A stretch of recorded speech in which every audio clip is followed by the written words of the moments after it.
अपने कपड़े में, मतलब चड्ढी मिलेगी या वो भी नहीं मिलेगा, कपड़े फाड़ कर जूते जूते मार के इनको भेजेंगे। सिक्योरिटी के बिना जाके देखें, पुलिस के बिना जाके देखें, किसी गांव में भारतीय जनता पार्टी के नेता पुलिस के और सिक्योरिटी के बिना जाकर के वोट मांग के देखें, ना उनके तन पे कपड़े मिलेंगे, ना शरीर पर, कुछ नहीं मिलेगा। जूतों की माला पहनकर बिना कपड़ों के उस गांव से, हर गांव से बाहर आएंगे। लेकिन फिर भी संभावना है चुनाव जीतने की, और जीत भी सकते हैं। इसको मत समझिए, क्योंकि ईवीएम उनके हाथ में है, और ईवीएम में घपला करने के सारा जो खेल है ना, वो यूपी को ही टारगेट रख करके 7 चरणों में वोट इसीलिए तो पड़ रहा है। कितने दिन तक आप अपने अपने क्षेत्र के वोट को बैठ करके वहां प्रशासन के साथ बैठ करके अगोरोगे, मतलब देखभाल करोगे।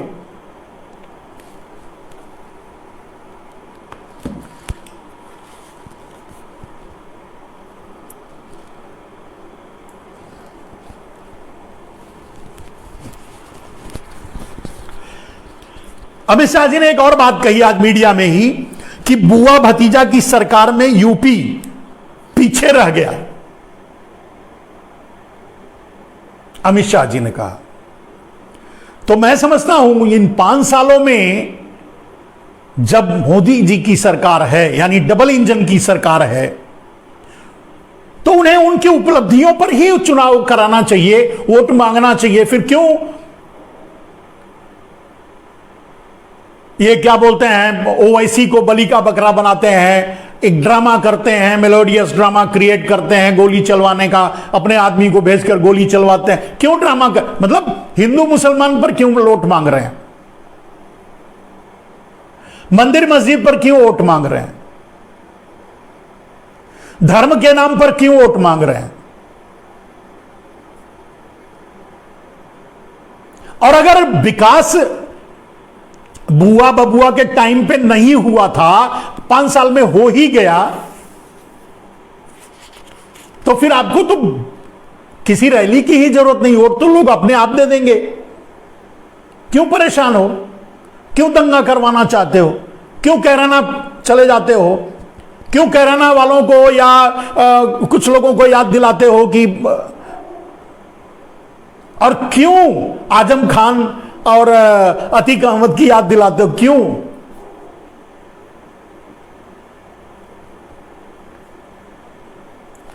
खैर, ये तो आपका जवाब हुआ।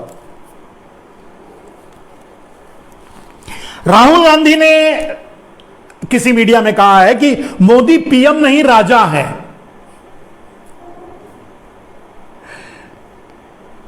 राहुल ने सही कहा है कि मोदी पीएम नहीं राजा हैं।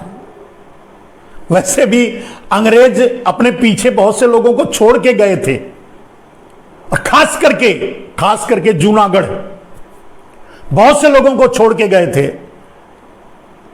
जो उनके जेनेटिक सिस्टम को ढोते हुए आज देश को चलाना चाहते हैं, उन्हीं की स्टाइल से, अंग्रेजों की स्टाइल से।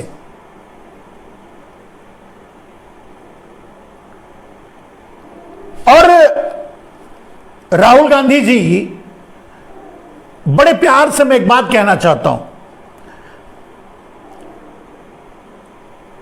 आपके बारे में कहा जाता है राहुल जी की आप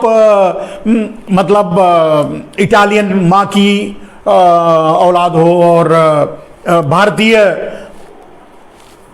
भारतीय पिता और इटालियन मां के पुत्र हो, औलाद हो। लेकिन आप में मुझे भारतीयता ज्यादा झलकती है, अपेक्षाकृत नरेंद्र मोदी के। नरेंद्र मोदी से 100 गुना भारतीयता आपके अंदर है, और वो धीरे धीरे अब लोगों को समझ में आ रहा है, वो धीरे धीरे ये समझ में आ रहा है कि आपके अंदर भारतीयता है। और मैं समझता हूं कि धीरे धीरे ये देश ये मानने लगेगा, समझने लगेगा कि उसके पास कोई और विकल्प नहीं है कांग्रेस के अलावा।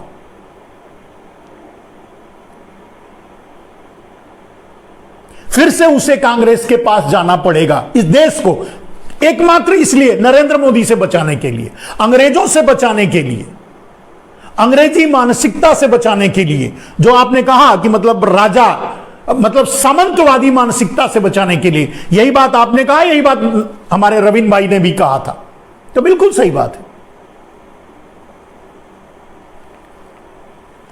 आप जब बोलते हैं, आपकी भाषा बड़े टूटी फूटी हो सकती है, आप नरेंद्र मोदी की तरह लक्ष्यदार भाषा नहीं बोलते, लेकिन आपकी बातें जो होती हैं वो भारतीयता से ओतप्रोत होती हैं। अब ये समझ में आने लगा है। ये मैं अपने लिए नहीं, कि मैं क्या सोच रहा हूं ये नहीं कह रहा हूं, लोग सोचना शुरू किए हैं। ये लोगों की सोच को मैं रख रहा हूं।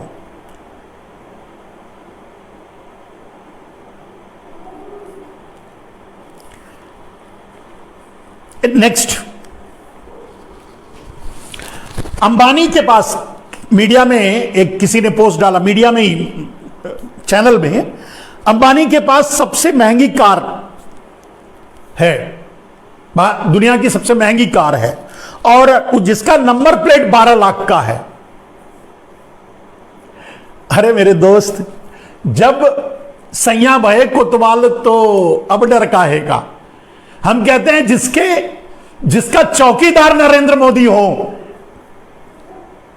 और जिसके चौकीदार के पास 8,500 का प्लेन हो चलने के लिए, 22,000 का सेंट्रल विस्टा हो रहने के लिए, BMW और न जाने करोड़ों करोड़ की कारें हो घूमने के लिए, लाखों लाख का, जैसे आज आपने देखा होगा सुबह से लेकर के और वहां उतरने से लेकर वहां फ्यूनरल, लता जी के फ्यूनरल में जाने तक, पता नहीं 10 ड्रेस तो जरूर बदले होंगे नरेंद्र मोदी। तो कहने का मतलब, जिसका चौकीदार इस भव्यता से रहता हो, उसके मालिक को यह कार और उसका 12 लाख का नंबर प्लेट आपको दिखता है, तो गलत है भाई। ये तो होना ही है, ये तो है ही। और वैसे भी एक बात व्यापारिक रूप से कह रहा हूं, जिसे मैं जानता हूं, व्यापारी होने के नाते वो मुझे पता है, मैं जानता हूं कि 2 कौड़ी का आदमी है अडानी और अंबानी, 2 कौड़ी का। अगर उनकी संपत्ति को, जो शेयर मार्केट में, जिसके जरिए वो शेयर मार्केट में उसको बहुत ज्यादा दिखा करके और बैंकों का पैसा लूट खा करके कर रहे हैं, सब कुछ नहीं, ये छोड़ दो, अगर उनकी exact value, exact assets value declare कर दिया जाए आज, तो उससे 3 गुना ज्यादा उन पर भारत का लोन है। इसका अर्थ यह होता है, जानते हैं आप क्या होता है? वो भिखारी हैं। उनके कपड़े, उनकी गाड़ी, उनका बंगला, उनका खाना, सब कुछ आपकी मेहरबानी से है, आपके पैसे से है। उनकी 7 पुश्तें अगर कोशिश कर लें तब भी भारत का कर्ज नहीं चुका पाएंगी। बैंकों की बात कर रहा हूं, बैंकों का। और ना, ईश्वर ना करे ऐसा हो कि अडानी भी अगर और अंबानी दोनों छोड़कर भाग जाते हैं ना, तो इनकी संपत्ति जो यहां बेचकर भारत सरकार को मिलेगी ना, ये जो लूट कर पैसे भाग जाएंगे उसका 1/3 ही मिलेगा। नहीं मालूम ना, तो आप पता कर लीजिए मेहुल चौकसी से कितना वसूला, कितना मिला, ललित मोदी से कितना मिला, वो कितना छोड़कर गए थे, वो कितना वसूल कर पाए। 1/3 भी नहीं, 10% भी नहीं मिलता, क्योंकि इनके पास जैसे नरेंद्र मोदी वर्चुअल रैली करते हैं, वैसे ही इनके पास वर्चुअल संपत्ति होती है। स्टैक नहीं होता, मतलब क्या बोलते हैं, अचल संपत्ति नहीं होती। और अचल संपत्ति की जो इनके पास कीमत होती है, सिर्फ ये शेयर मार्केट में ही किंग होते हैं, और उसी के आधार पर इनकी पूंजी नापी जाती है, और उसी के आधार पर इनको बैंकों को लूटने का अवसर मिलता है। उनकी अचल संपत्ति अगर मैप कर दी जाए, तो जो वो खाकर बैठे हैं बैंकों का, उसका 1/3 भी नहीं होगा। यानी जैसे नरेंद्र मोदी अरबों रुपए का के बंगले में चल रहे हैं, अरबों रुपए के हवाई जहाज में चल रहे हैं, सेंट्रल विस्टा बनवा रहे हैं रहने के लिए, ऐसे ही अडानी अंबानी भी हैं।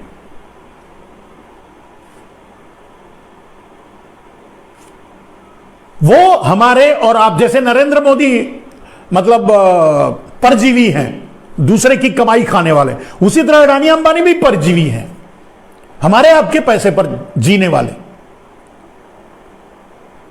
इस बात को, वो बात, ये मेरी बात आप अच्छी तरह समझ जाएंगे जब आप स्टैटिक्स को समझेंगे, जो इकोनॉमिक्स के स्टैटिक्स को समझेंगे कि कैसे एक पूंजीपति 10 रुपए के सामान को 10,000 का शेयर मार्केट में उठा देता है और फिर उसी के जरिए बाजार से पैसा लूट लेता है, और लूट करके ये, चलिए उस पर कभी और बात करेंगे। मेरे दोस्त, और एक मीडिया में प्रकाश जावड़ेकर, मुख्तार अब्बास नकवी और न जाने कितने चेहरे मैंने आज देखे मेरे दोस्त, लता जी को श्रद्धांजलि देते हुए, जिन्हें देखकर मुझे आश्चर्य हुआ, जो कभी देश के लिए सिलेंडर लेकर और सिलेंडर लेकर, माला पहनकर, प्याज की माला पहनकर, इसकी माला पहनकर, उसकी मतलब बैलगाड़ी से चल के जो देश के लिए लड़ते थे, देश की समस्याओं के लिए लड़ते थे, वो इन 7 सालों में कहीं दिखाई नहीं दिए। और सच पूछूं, सचमुच, जैसे मैंने 1-2 नाम लिया, ऐसे आज सैकड़ों हजारों लोगों को आप ट्वीट मैंने पढ़ा या मैंने देखा मीडिया में, इन्होंने कहा, मुझे आश्चर्य हुआ कि जिंदा भी हैं। जैसे मैंने 2 नाम लिया कि मुख्तार अब्बास नकवी और प्रकाश जावड़ेकर का नाम सुनकर मुझे आश्चर्य हुआ, अरे ये जिंदा हैं, अरे यार ये तो देश के लिए, महंगाई के लिए, गरीबी के लिए, बेरोजगारी के लिए बड़ी लड़ाई लड़ते थे बेचारे 2014 से पहले, और जब प्लेटफॉर्म से गायब हो गए तो मुझे समझा कि मर गए होंगे, कौन याद करता है।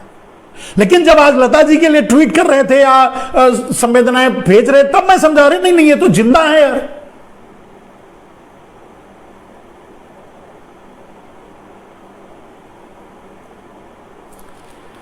चलिए, जिंदा हैं तो हैं, लेकिन मुझे तो आज ही पता चला कि ऐसे लोग भी, ऐसे कुछ लोग जिंदा हैं जो हमारे लिए लड़ा करते थे।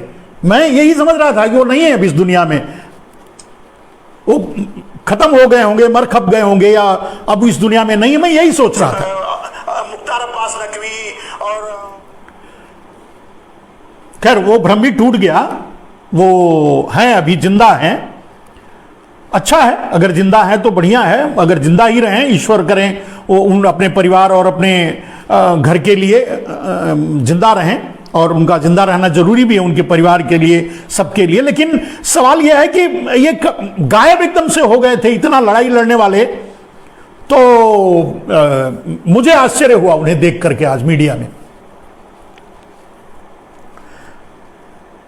रवीन वर्मा जी ने फिर एक लिखा है, हमने प्रबंधन सौंपा, ये व्यापार करने लगा, और वो भी पूरे देश को कुछ चंद व्यापारियों के कदमों में डाल दिया, उनके रहमो करम पर गरीबों को डाल दिया। बिल्कुल सही कह रहे हैं रवीन वर्मा जी। नरेंद्र मोदी और ऐसे कह सकते हैं कि 2 गुजराती खरीद रहा है और 2 गुजराती बेच रहा है, इसमें कहने में कोई संकोच नहीं करना चाहिए, क्योंकि नरेंद्र मोदी खुद ही कहते हैं, मैं गुजराती शब्द का इस्तेमाल इसलिए करता हूं क्योंकि ये इस्तेमाल नरेंद्र मोदी ने कहा था, नरेंद्र मोदी ने किया था कि मैं गुजराती हूं, व्यापार मेरे खून में। तो जब नरेंद्र मोदी गुजराती शब्द का प्रयोग कर रहे हैं, हम भी कर सकते हैं उन पर बात करने के लिए।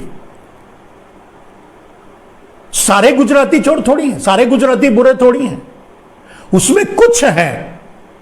लेकिन मैंने पहले भी कहा कि जो जितने फ्रॉड हैं, जितने चोर हैं, जितने कायर हैं, जितने बुजदिल हैं, जितने हैं, वो सब 90% गुजराती हैं। और ये बात, ये डायलॉग्स भी नरेंद्र मोदी का ही है, अमित शाह का ही है, इन लोगों का ही है, भारतीय जनता। वो कहते हैं ना कि भाई सारे मुसलमान आतंकवादी भले ना हो, लेकिन जो आतंकवादी हैं वो मुसलमान हैं। वही बात मैं भी कहता हूं, जो वो कहते हैं वही बात मैं कह रहा हूं। कि सारे चोर, सारे लुटेरे, भले ही सारे गुजराती भले ही चोर लुटेरे ना हो, लेकिन जो चोर लुटेरे हैं उसमें 90% गुजराती हैं।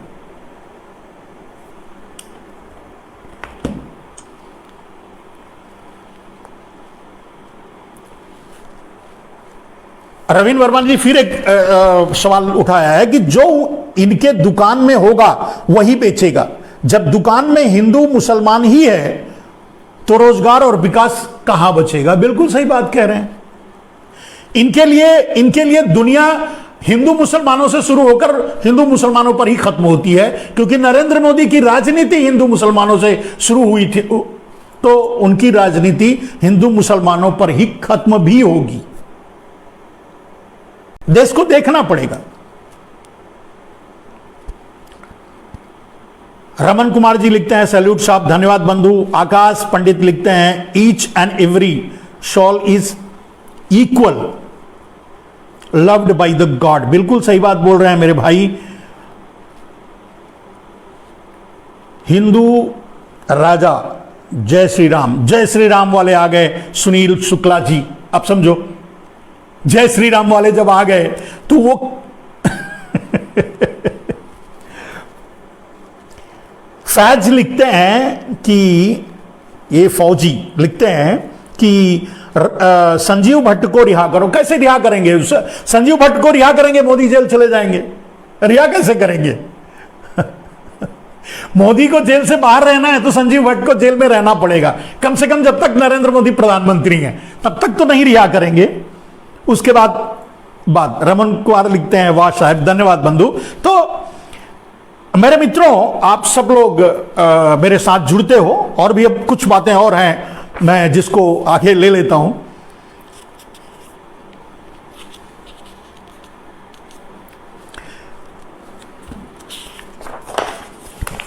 बीजेपी आज के मीडिया में था, बीजेपी महिला नेताओं ने लगाए चाय के ठेले। बीजेपी महिला नेताओं ने लगाए चाय के ठेले, नाच गाकर लोगों को रिझाया। मीडिया की बात कर रहा हूं, ये मीडिया में था, उनकी ही मीडिया में, गोदी मीडिया में। तो अब इसके अलावा करेंगी क्या बेचारी? उनको करने के लिए तो, राजनीति करने के लिए तो है नहीं, तो बेचारी नाच गाकर यही करेंगी, चाय का ठेला लगाएंगी। आज नहीं तो कल वही करना है। और वैसे भी राजनीति में भारतीय जनता पार्टी में दो ही आदमी हैं, एक है नरेंद्र मोदी, एक है अमित शाह। बाकी तो सब वही है, मतलब ताली बजाने वाले हैं, या तो फिर नाच गाने वाली हैं, या तो फिर ऐसे ही हैं। बाकी तो और कोई नहीं है कहां वो? कोई है कहां वहां? दो लोग हैं बस, दो नाम, दो ही लोग। हाँ, ज्योतिरादित्य ने कहा आज कि 2014 से पहले देश में भ्रष्टाचार होता था, अब नहीं होता। जो ज्योतिरादित्य सिंधिया, आप जानते हैं ज्योतिरादित्य सिंधिया कौन है? जिन्होंने लक्ष्मीबाई, जिनके पूर्वजों ने लक्ष्मीबाई से गद्दारी करके मरवाया था। तो गद्दार क्या बोलेगा आप खुद ही समझ सकते हैं, मैं क्या बोलूं, उसका वंशज क्या बोलेगा, अब इससे ज्यादा बोल भी क्या सकता है। और वो चाहे जहां भी रहे वही बोलेगा, वही करेगा। और अगर ये कहते हैं कि इसके पहले 2014 से पहले भ्रष्टाचार होता था, अब नहीं होता है, तो 400 लाख करोड़ ज्योतिरादित्य सिंधिया जी बताइए कहां गया? आप भी उसमें हिस्सेदारी होगी, मतलब आपका अगर स्विस बैंक में होगा तो आधा आपके पास छोड़ दिया होगा, आधा ले लिया होगा, और यही डर दिखा करके आपको अपने पार्टी में भी शामिल कर लिया मोदी ने। तो आप कर भी क्या सकते हो? आपकी औकात बची कहां है?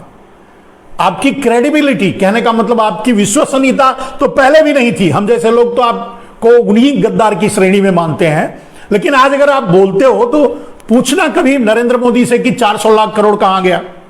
अब 600 लाख करोड़ हो चुका है पहले तो, और वो 5 लाख करोड़ कहां गया जो करेंसी में था, वो कहां गया? तो अब इससे बड़ा भ्रष्टाचार तो पूरे विश्व में कभी नहीं हुआ है। भारत की बात तो छोड़ दो और भ्रष्टाचार की बात करते हो।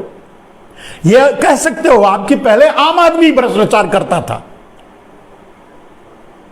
पहले आम आदमी भ्रष्टाचार करता था, आम पुलिस, आम आदमी, आम व्यवस्था, आम लोग सब भ्रष्टाचार करते थे, कुछ खा लेते थे, सही बात है, मान लेता हूं मैं। लेकिन अब सिर्फ अमित शाह, नरेंद्र मोदी 2/2, 2/2 माने 2-2-4 वही लोग कर रहे हैं। अगर इससे आपको खुशी मिलती है तो अच्छी बात है। सिर्फ 4 ही आदमी, मैंने एक दिन कहा था कि भ्रष्टाचार का, सब चीज का तो प्राइवेटाइजेशन नरेंद्र मोदी ने किया, भ्रष्टाचार का नेशनलाइजेशन किया। तो अगर आप भ्रष्टाचार का के नेशनलाइजेशन को देश के लिए अच्छा मानते हो तो इट्स वेल एंड गुड, अच्छी बात है। और आप तो थोड़ा बहुत पढ़े लिखे भी होगे, मैं नहीं जानता कि आप नरेंद्र मोदी की तरह चौथी फेल हो, इस तरह की बात कर रहे हो। राजनीति आपकी मजबूरी है, अगर उस मजबूरी के कारण अगर आप ये बोल रहे हो तो मैं समझता हूं ऐसी राजनीति को ठोकर मारनी चाहिए।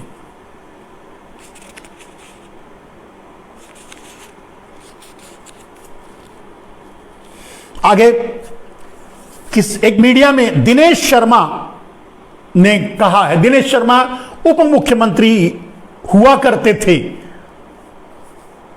उप मुख्यमंत्री हुआ करते थे। एक बार मेरा और उनका सामना हुआ है, वो भी सुदर्शन चैनल पे। मैंने उनसे सवाल किया, वो सक पका गए और जवाब नहीं दे पाए। कभी मैं उस वीडियो को डालूंगा। दिनेश शर्मा जी से मैंने जो सवाल किया, दिनेश शर्मा जी जवाब नहीं दे पाए, इधर उधर भागने लगे, टालने लगे, टाल मटोल करने लगे। लेकिन मैं उसको कभी शेयर करूंगा आपको, वीडियो में अटैच करके। कभी ये मुख्यमंत्री हुआ करते थे, उप मुख्यमंत्री हुआ करते थे बीजेपी में। तो इन्होंने लिखा है कि बीजेपी घोषणा नहीं करती, संकल्प लेती है। लेकिन मैंने तो सुना है दिनेश शर्मा जी, मैंने तब भी बड़ा तीखा सवाल किया था जिसका आप जवाब नहीं दे पाए थे, आज भी सवाल कर रहा हूं कि मैंने तो सुना है बीजेपी अपने घोषणा पत्र को जुमला मानती है। अगर आपको याद होगा तो अमित शाह ऑनलाइन, मतलब मीडिया में यह स्वीकार कर चुके हैं भाई वो तो जुमला था। तो आपकी घोषणाएं, चलो कोई घोषणा करता हो तो ठीक है, आपके संकल्प, आपका संकल्प जुमला होता है, ऐसा अब तक साबित हुआ है। आपकी तो मैं नहीं जानता दिनेश जी, आपकी इज्जत करता हूं, आपसे मुलाकात हुई है, आप बातचीत हुई है, अच्छे आदमी हैं आप। लेकिन एक बात समझिए, राजनीति की मजबूरी, अगर आप ये समझते हैं दिनेश शर्मा जी की आगे चल करके आपको उप मुख्यमंत्री बनाया जाएगा, कोई मंत्रालय दिया जाएगा, तो ऐसा कुछ भी नहीं होने वाला है। अगर ये चोरी डकैती करके जीत भी गए ना तो कम से कम आप तीनों का तो पत्ता कटना ही है। ना तो केशव जी को स्टूल मिलेगा, ना तो योगी जी को जो है मुख्यमंत्री की गद्दी, उनको अपना मट्ठी चलाना है, और ना ही आपको फिर से उप मुख्यमंत्री का पद। उनको तो स्टूल भी नहीं मिलेगा, आपको भी नहीं मिलेगा। कहने का आप तीनों का पत्ता तो कटा, पहले से ही कटा है। आप चाहे तो डिक्लेयर करके देख लो, चाहे तो 10 तारीख के बाद देख लेना।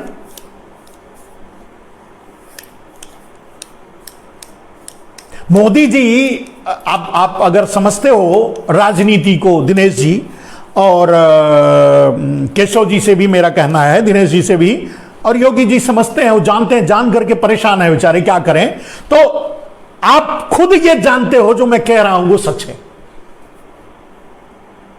लेकिन राजनीति करना या मंत्री बनना या कोई पद लेना, इतनी मजबूरी भी नहीं होनी चाहिए कि अपनी जमीर को ही मार दो। तो दिनेश जी, पूरा देश आज संकट में है। पूरा देश नरेंद्र मोदी गुलाम बनाने जा रहे हैं, पूरे देश को खत्म करने जा रहे हैं, पूरी देश की अस्मिता को मिटाने जा रहे हैं। अगर आपके अंदर से आपकी आत्मा स्वीकारे, अगर वो बाहर आए तो बचा लो। आपका भी देश है, मेरा भी देश है। इस देश का आगे आने वाली पीढ़ी आपको भी याद करेगी। जरूरी नहीं है कि किसी पार्टी में अगर एक बंधा बन करके रहने से अच्छा है कि रेवोल्यूशन करो, कोई जरूरी नहीं। अगर आप मुख्यमंत्री हो तब भी 2 ही रोटी खाते हो, उससे ज्यादा मैं भी 2 रोटी खाता हूं। थोड़ी सुविधाएं आपको ज्यादा होंगी, मुझको कम है, लेकिन मैं सच बोलता हूं इसलिए मैं संतुष्ट हूं। और आप सच स्वीकार नहीं कर पाते, इसलिए आप असंतुष्ट हो। अपनी आत्मा का दमन मत करो। मैं हर आदमी को यह कहता हूं, अपनी आत्मा की आवाज को सुनो।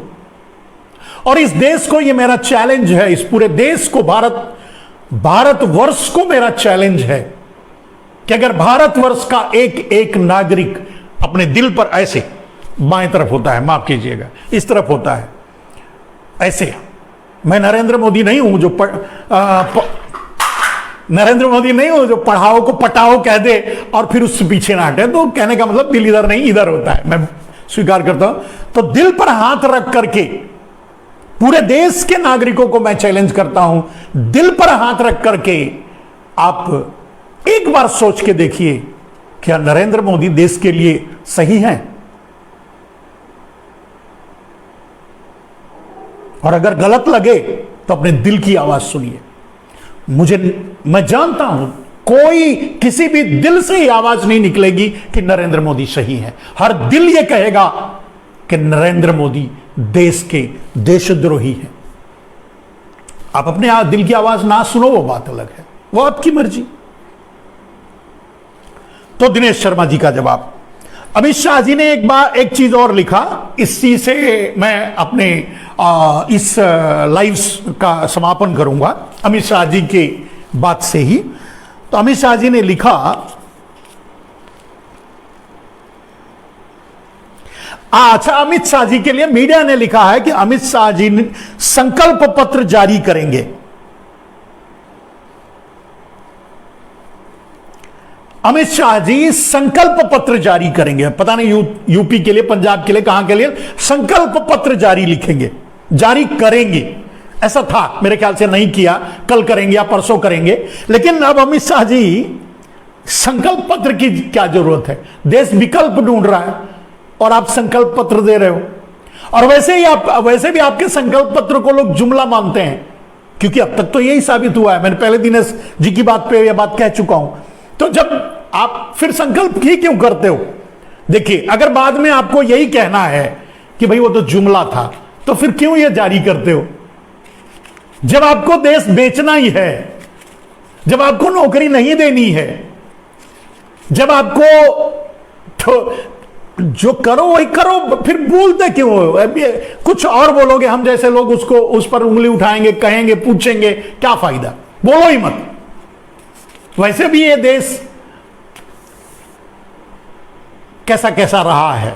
अब ये देश, अगर इस देश के लोग अभी भी आपके लिए, नरेंद्र मोदी के लिए ताली बजाता है, तो इससे बड़ा आश्चर्य तो मेरे लिए, 8वां आश्चर्य तो कोई हो नहीं सकता। और इसी में मैं देखता हूं कि भारत हजारों साल गुलाम कैसे रहा। आप जैसे लोग देश को रौंदते रहे, बेचते रहे, खाते रहे, और उनको ना समझ करके देश आप जैसे लोगों के साथ खड़ा रहा। यही होता रहा है आदिकाल से।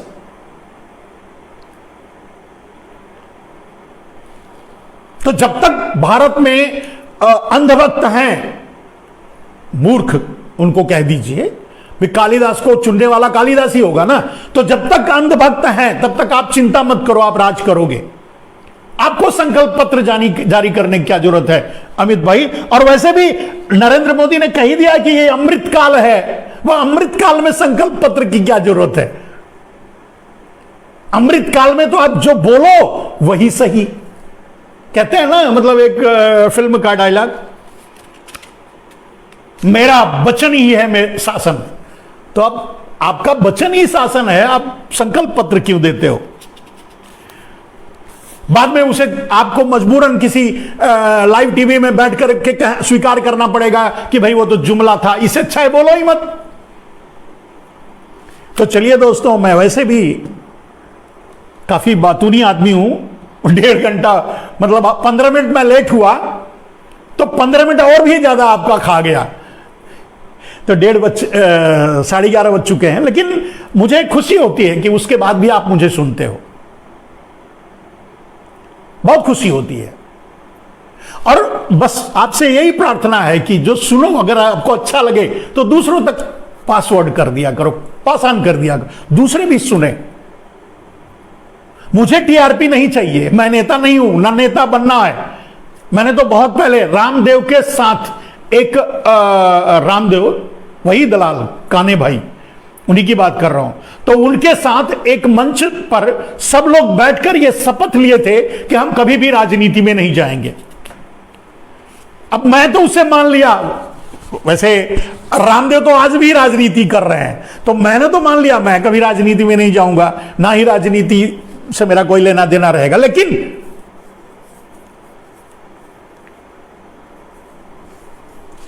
चलिए मेरे दोस्त, आज के लिए बस इतना ही। हम तो आपको जागरूक करने, आपको जगाने, आपको अपनी बात बताने, देश की समस्याओं को बताने, सच सुनाने आते हैं, आते रहेंगे आपके बीच। आपको अच्छा लगे तो खुद भी सुनिए, दूसरों को भी सुनाइए, दूसरों को भी फॉरवर्ड कीजिए। आज के लिए बस इतना ही।